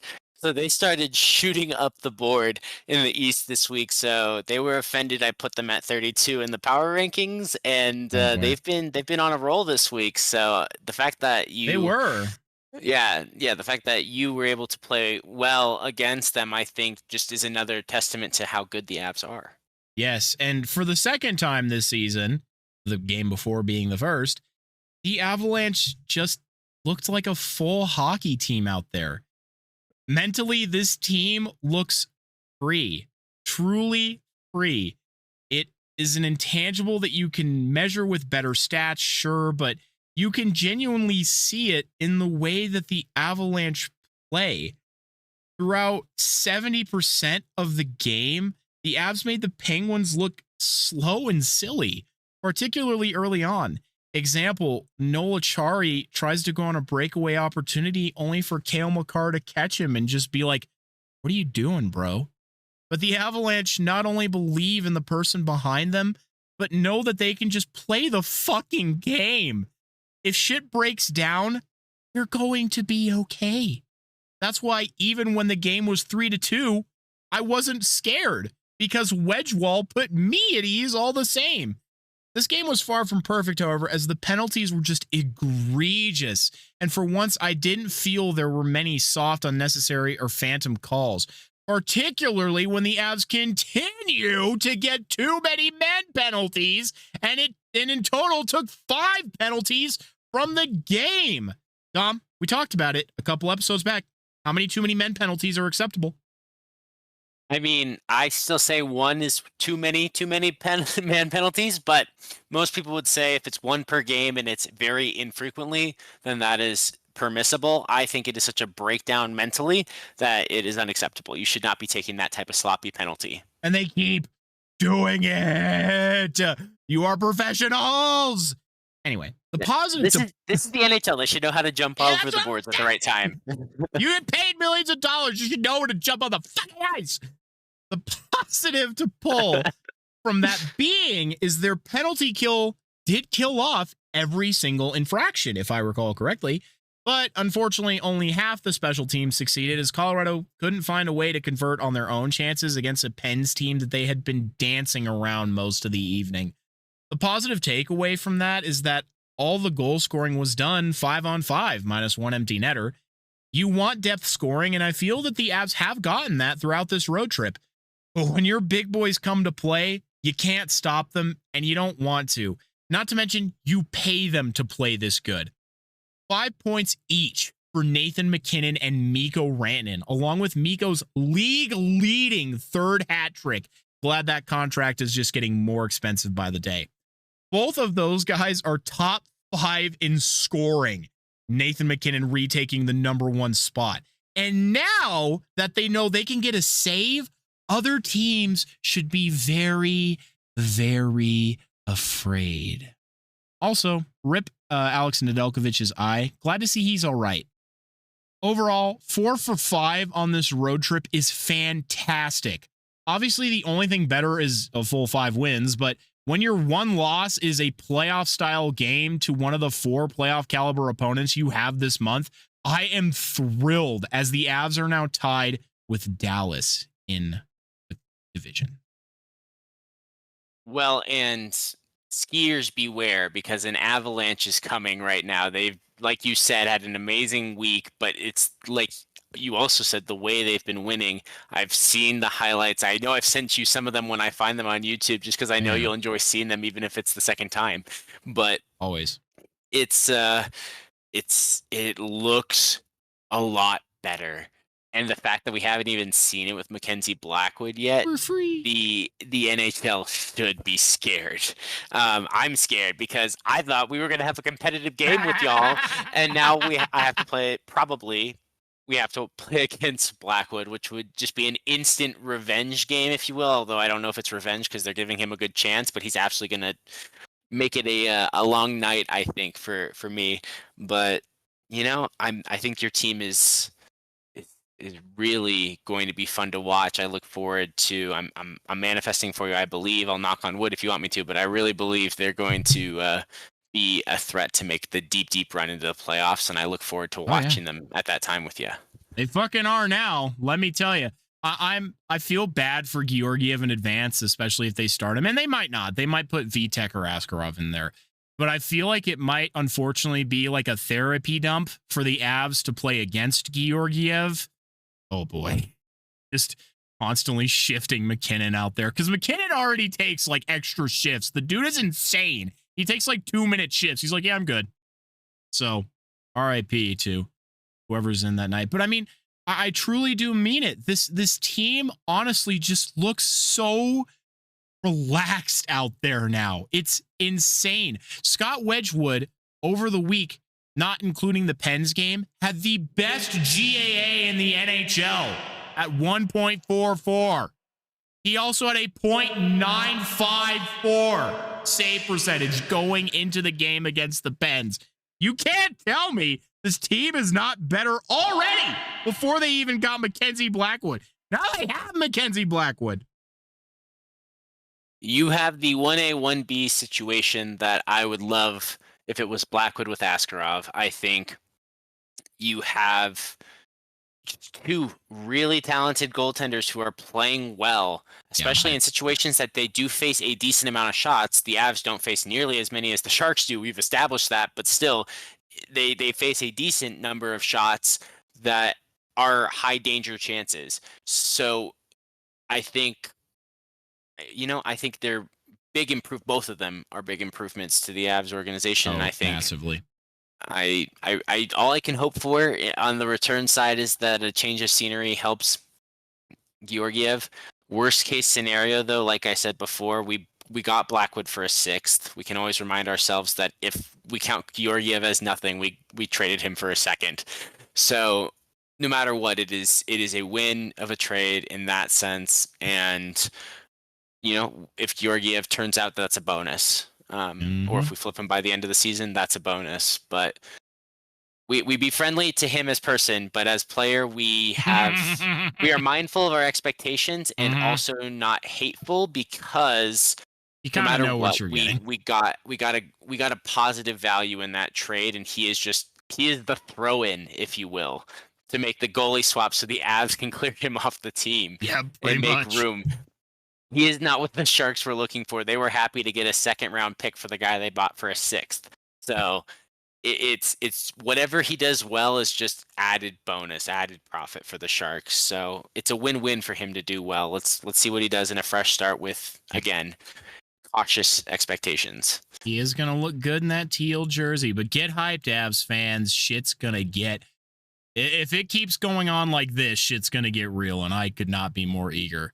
We still got a lot of hockey to play before the playoffs, so let's keep fucking playing our game. Well, you've been through a lot this week, both in actual play and on the back end. Maybe it's not this year or the next, but your team is still headed towards a bright future. P.S. I haven't been able to get your Jaws theme yet. But nevertheless, it's time for In the Tank with Dom. Well, thanks, bro. I no worries on the theme, but I appreciate that introduction. And yeah, it has been a hard week. It has been a long week. I mean, I haven't even been able to watch all the games, so maybe that's part of it too. But it's just what I have been able to see has just not been great. I mean, the Sharks have completed 5 games of a long 6-game road trip, and this is not an easy road trip. I got very excited last week because and really thought the Sharks were on the up because the road wins to start the trip against Seattle and Washington, and remember, first place at the time, Washington in the East. That is a good win. 3 straight wins. That is good. These are all these positives. We're at 2 of 2 so far on this road trip. Way to go, Sharks. And this week just came plummeting down to reality of the basement because we got battered by Tampa Bay. It wasn't close. I saw 5 goals go in the first period. I know how you feel. Let me tell you. And I stopped watching because I was at the grocery store anyway. I was trying to watch it on my phone while grocery shopping. And I tell you, I bought extra treats to eat. I was just like angry, wanting food, like, oh my god, I just need some snacks to console myself right now because of this nonsense. It was just bad, and Tampa was just that good. It's horrible way to start that week. Then we move on to the game against Florida, the defending Cup champs, who nearly outshot us double. Mackenzie Blackwood with 51 saves in that game. And the Sharks still lose that. And then, of course, the game against Carolina, where miraculously the Sharks actually held the lead, like I said, but managed to blow it in the third.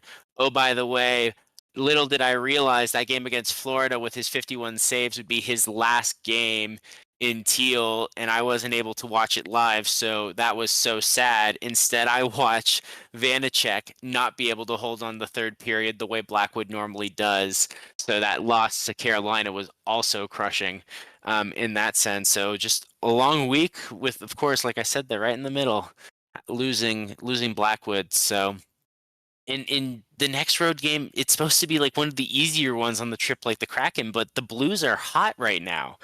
So that is a hard game to go into St. Louis and play right now. So they really need to get a win though and finish this road trip 500 against an overall really good, talented slate of teams. Call it 3-3 and try to take the positives, go home on a positive, and be able to start the next homestand strong. That would be the overall week for me as a Sharks fan. Not to mention, during this time, Barclay Goodrow, at least he's finally back in practice after he missed the first game on Thursday. He was back on Friday. But Will Smith was not on the ice, was initially estimated to be day-to-day, and there was no serious concern. He has now been put on IR. On Tuesday, prior to the Carolina game, Barclay was reactivated as part of that movement, but still, that's losing Will Smith while he was starting to really get into a groove right now. I don't know what the injury is. They haven't really disclosed, but this is not the right time to be losing that. It's not losing Blackwood and losing that in the same week on top of all the actual game losses. Cory, do you know what the goal differential was in the past 3 games between the Sharks and their opponents? Oh boy, I know Tampa probably skewed that a massive amount. Well, first, let me just say thanks for your goalie, bro. Second, I think ending 500 is that's a win. And third, definitely can relate to your injury woes. But to answer your question, oh man, thinking about how Tampa treated us, the goal differential, I'm gonna go like 16-3. Not bad. Goal differential was 10. It was 14-4. So Yeah, that wasn't great. But I mean, you take away those 8 Tampa shots or Fair. goals, then it's Fair. just 4-6. So Yes, but again, it's an there was outlier. fair, but one of those games was Blackwood just doing incredible things, like I said, against the Panthers, where he made 51 saves, Don't worry, including Mackenzie. We'll never 5 make you do that goal-stealing again. saves. Like, he stole at least 5 goals with either the splits or snatching them out of midair. It was his own highlight reel in a single game. It was insane. It took Kachuk hitting the puck. Why am I saying the ball? Jesus. Hitting the puck off of Mackenzie's shoulder, off of his back to score his second goal I of the saw game. that goal. That shit was wicked.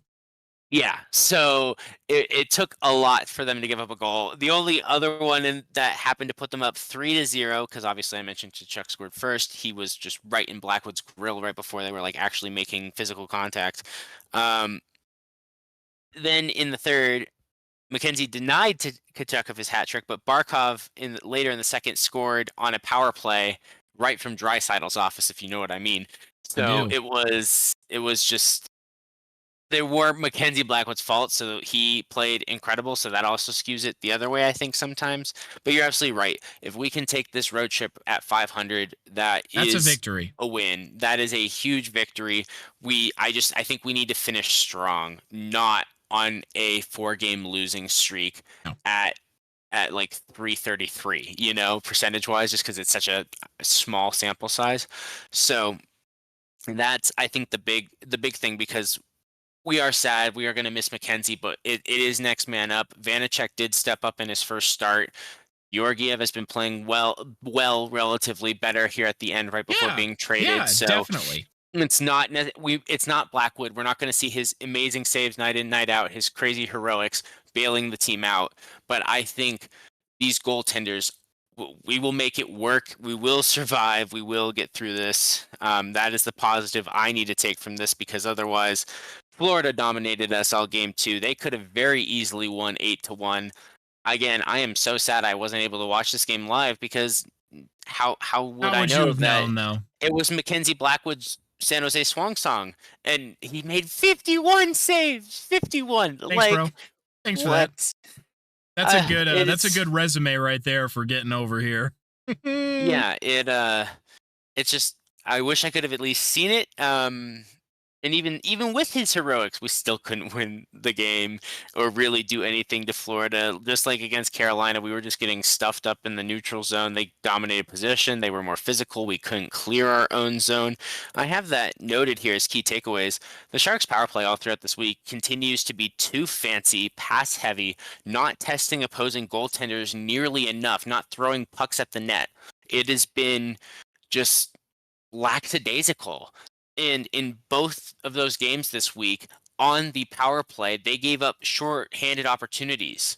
In the Carolina game, I watched live in the second when they had a power play, and the only shot on goal was a 1-on-0 opportunity that thankfully Vanacek saved and pulled out his best Blackwood impression, because it was just such a bad power play. So they need to stop getting so fancy with it, stop all the excess passing and staying out to the edge. They have to get things through the middle. That is where the net is. So that is one clear issue from all these games. The second one, the Sharks' inability to clear pucks from their own zone is becoming an increasingly bad problem. Is putting them behind in games. It is every game this week. The turnovers at the defensive blue line have been increasingly costly, because you have guys not able to get shifts changed and just getting more and more tired, which makes it harder to stop goals. And they've been a little bit lazy after that and screening their own goaltender, letting in more goals. Also, when you finally have a chance to get the puck and get your own offensive breakout, if you instead throw it right into the perfect spot for the opposing team to get a shot on goal unblocked, that's not good play. That is not a recipe to win games. It was consistent across all 3 losses. They looked tired, the Sharks do. They were just outskated. Everyone seemed faster than them, because I don't want to talk much about the Lightning game. It was so brutal. Like, again, 5 goals I saw in the first period on like 12 shots. against Vanacek. And then Blackwood still gave up another 3 before the end, or maybe it was 2 in an empty netter. I don't remember. I didn't pay close enough attention. The final score was 8-1 in that game, but it was right off the start of the game, less than 2 minutes in. There was a lightning strike, and it was, you hope lightning can't strike twice. That's what I said to myself as I was walking into the grocery store. What are the odds lightning strikes twice? The Sharks can still win this. Shark attack's more likely to happen, right? Or just trying to help assuage my concerns after giving up such an early goal and looking slow off the jump.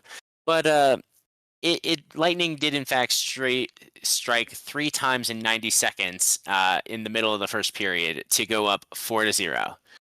So just bad. I literally have as a note time to say bye to VTech and get Askarov back on the Sharks NHL roster. Of course, now Blackwood's gone, so I don't know if that makes that more or less likely, or if we're gonna flip Georgiev, or when we will see Askarov. But that is how I was feeling on the 5th of December watching this game last Thursday.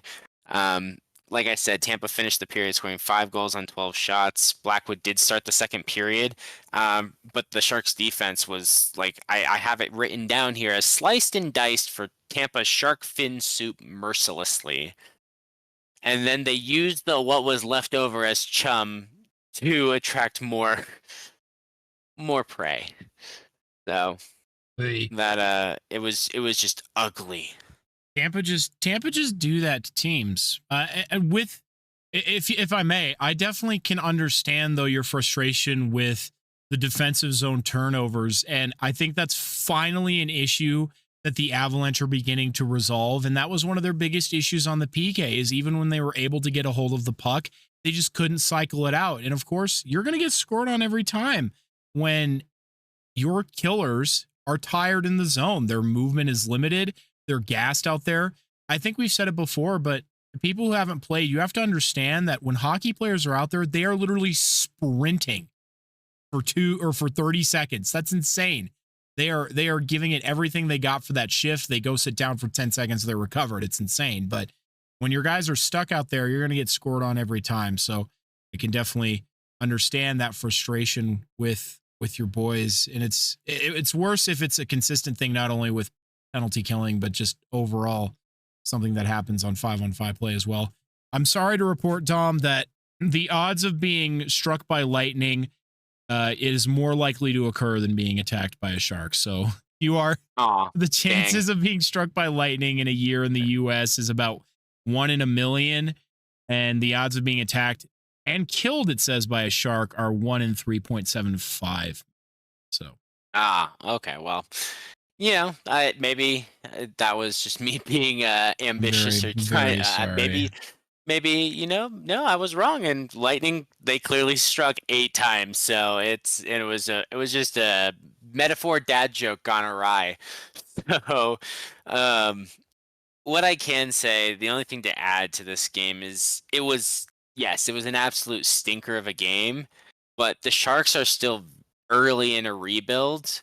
It was starting their backup goaltender after coming in hot, a Tampa team that had rested for nearly a week, and it's just a better team through and through. The Sharks have been outplaying expectations, I think, for the week prior, especially with that win over Washington. Mm-hmm. So, and they scored a lot of goals, and sometimes it comes like that, where it comes in a bunches and then can disappear, and you want that consistency, but the Sharks haven't had that really bad blowout loss. They've had a couple this year, but they've been on a really hot streak. And for a team that is still as bad overall and is early, like I said, in the rebuild, there are a lot of hopes I had, but I've been brought back down to reality. And I'm very sorry. This type of loss was due, and I thought, okay, they'll get it out of their system, and then they'll bounce back against Florida. That didn't really happen. They had like 28 shots on goal, but again, Florida had 54 and just outplayed them through and through. And then actually against Carolina is when they finally stepped up some, and they were still absolutely outclassed even when they were playing better. So that was just, unfortunately, it's harder to write off that 8-1 loss. I have it here that I intended to, and that it would get better in my notes when I was writing them day of. But The game against Tampa really brought my playoff hopes back down to earth. Then the game against Florida convinced me that we need to control the puck better and need to not, be so bad on our own offensive power play that we're giving up more chances than we're actually taking at the net. We just need to throw the puck at the net. And then we lose Blackwood.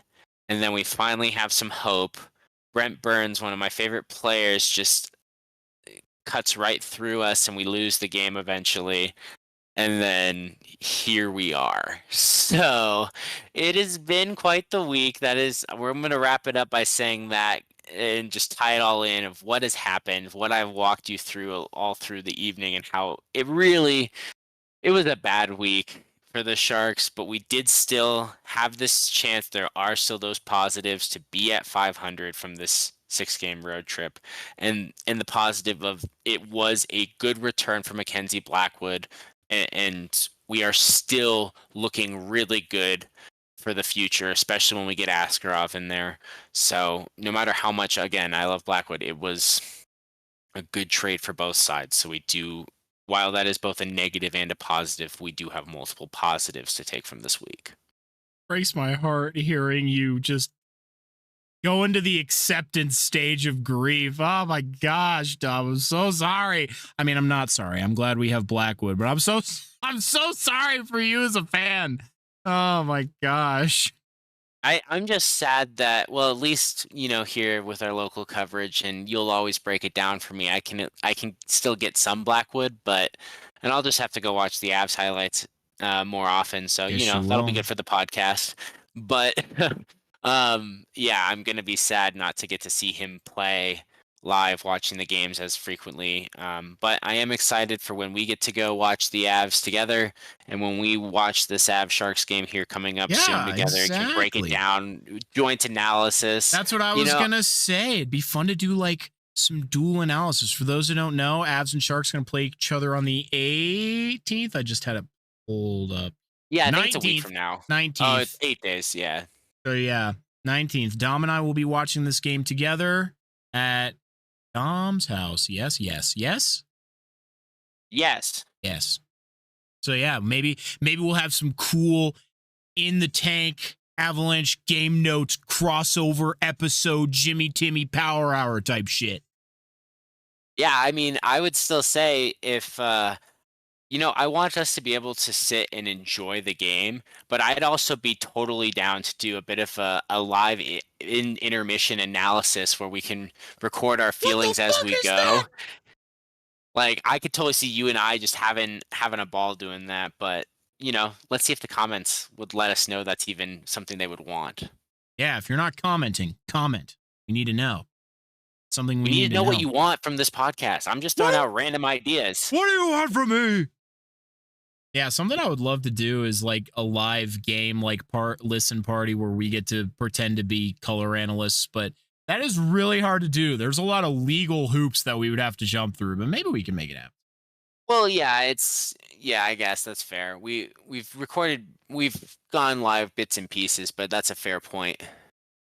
Yeah. Well, excellent, Tom. What else is churning in the tank for this week? Well, other than the Sharks just getting churned up by like some motors on a boat, like they're just getting shredded. Gosh. It is depressing in the tank right now. There is no sunshine. We are in an eclipse that is never ending until St. Louis, because we're manifesting positivity, because we need something after these 3 straight losses. We need some bounce back. And I think we're going to get it. I think we have some defensive prospects that are going to help. I think the fresh set of scenery and the new vibe in the locker room, they're going to adjust. The players are going to rally together, and we're going to get some wins here. So that's the last thing I got. And it is a positive. I want to finish on a positive, but I think I covered everything for the week that I have the energy to want to, because it's been so much, like I said, sadness and negativity. I don't feel like I need to go through the play-by-play, and the summary serves just fine. And I think I know you understand, but I think everyone else understands that it has been one of the worst NHL hockey weeks in my history as a fan, watching this stretch of 3 games and everything in between. So it is okay. We are gonna bounce back. The team is still professionals, but it is still. I do have to just say it's that simple. It has been a bad week for hockey for the Sharks. But I think if you are just an NHL fan, not even Avalanche or Sharks fan, looking in on the outside of everything that happened this week, not just with the Avs, but just everything, it was a wild, wild week. So it was certainly exciting from that perspective, but obviously not if you are a Sharks fan who is a Mackenzie Blackwood enjoyer. Everybody on the docket, we have a few less games next week. We have Utah, Nashville, and Vancouver coming up on the schedule. Utah and Nashville, we finally have some home games.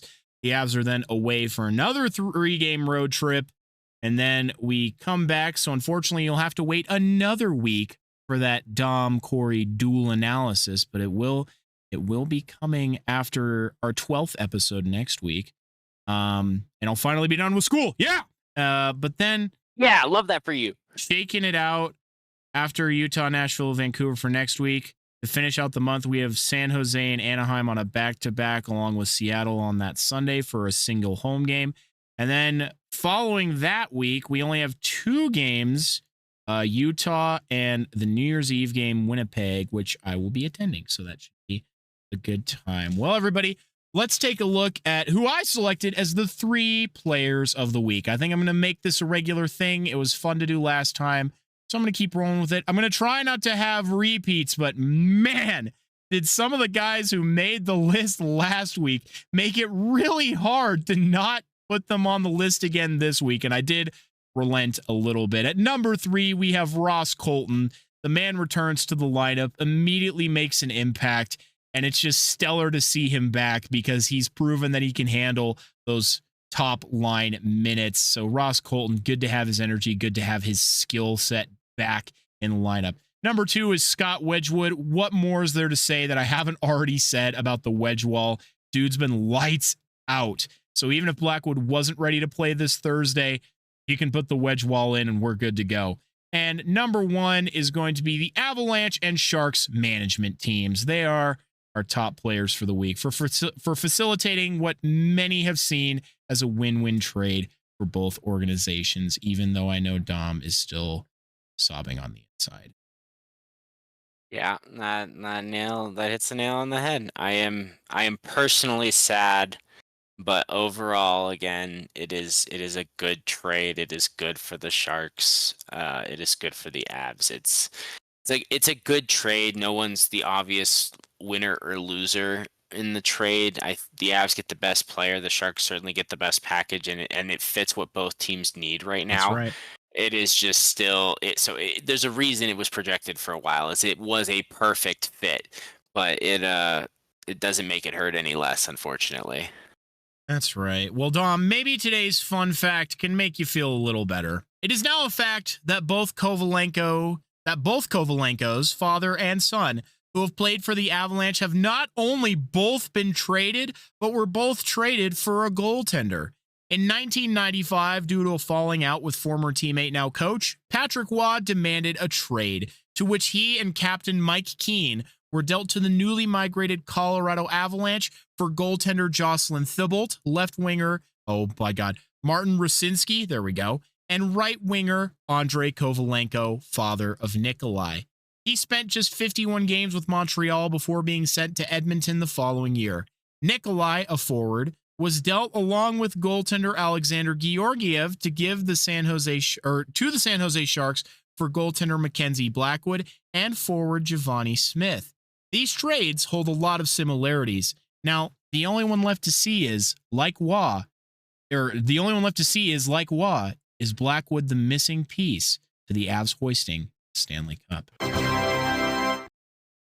Wow, that was intense. Well said. Way to finish it there. But that was also a fun fact, and I have to say it is always fun talking with you. So I know I might have been lower energy. I might have been sad. I might have been, if we're going to do the Boov reference, I might have been sad mad a lot this week with the Sharks. But I am always happy to talk with you here and talk hockey, and always happy and grateful to everyone who takes the time to listen to us each week. I know we like to make a longer content video or recording, but I I know that it's I appreciate you a lot for listening, and it has been very fun, and I'm very very grateful to have the opportunity to make this with you, Corey, and for everyone listening. Absolutely. The feeling is very mutual, my friend. And that's why it's a duo podcast. If there's a day where one person's not quite on their game, or if they're emotionally a little saddened by their team's performance or anything else that's going on, well, that's why you have the other person to hopefully pick you up and get you going. So it's okay if you're not always the happiest. As I said, sports and life are not always the kindest to us. So it's just the nature of the beast. But that's why we have each other to lift each other up, even when we're not feeling the greatest. So I'm always glad that you're here, even in your darker times, whether it's because of your team or because of something else. Well, thank you, brother. Love and appreciate you, man. And again, all the love to everyone who listens. Appreciate you guys sticking with us again through the ups and downs. And I completely agree, Corey. It's it's good to do it together, and we can always help bring different perspectives, different energies, and have each other's back throughout all of the season, through the good and the bad. Absolutely. And I mean, I always say how much I appreciate you, but this podcast would not be the same in content and experience and everything else without you. So just know you are so valuable to have here every week. And I'm so glad that you decided to do this with me. I've said it over and over again, but I wouldn't say it if I didn't. Well, thanks, man. You certainly have, and I certainly appreciate it as well. I'm very grateful and thankful to you for inviting me to do this with you. I think it has been a lot of fun and re-energized some of my fandom after a couple bad years for the Sharks, and just being able to talk about the games and talk through it, I think has made the experience so much deeper and more fun this season as well. Not just the extra benefit, or I'm maybe paying closer attention than I used to, even as a fan, but it's just brought some excitement to me every week. So thank you, and I'm looking forward to continuing as we go here through the rest of the season. Absolutely. And I agree. It just gives you a chance to look at the game in a different way, a deeper way, in ways that you maybe never looked at it before as a fan. And it's something I prioritize every week, and it doesn't ever feel like a chore to write about the Colorado Avalanche, and I've loved every second of it. Well, Dom, I know it's not in the teal, but could you imagine the year we start this podcast, season 1, we end it with the Avalanche hoisting another Stanley Cup? How crazy would that be? Not only that, but with the Sharks goaltender in net, it would somehow involve both of us and be kind of Exactly. perfect for the podcast. By proxy, it works out perfectly. Especially with the Crosby trade deadline move. That's Like, right. just have a Sidney day with Crosby, destiny. Mackenzie Blackwood, the Avalanche team will become the ultimate team. Well, everyone, the clock is counting down to the final horn. We really appreciate you taking the time to listen to this episode of the Captain Avalanche Fancast. Did you know there is a comment section where you can leave your thoughts and questions? If you have something you want to know about the Avalanche, Sharks, or just hockey in general, leave it below and we'll be happy to try and answer it. There's also a unique poll for you to interact with every episode. The best thing you can do if you like what we're doing here is to follow us on whatever platform you're using and share this podcast everywhere you can, whether that's with your mouse or your mouth. I'm Captain Avalanche Cory. And this is Dom from the Tank. Check out our new episodes every week. Thanks, everyone.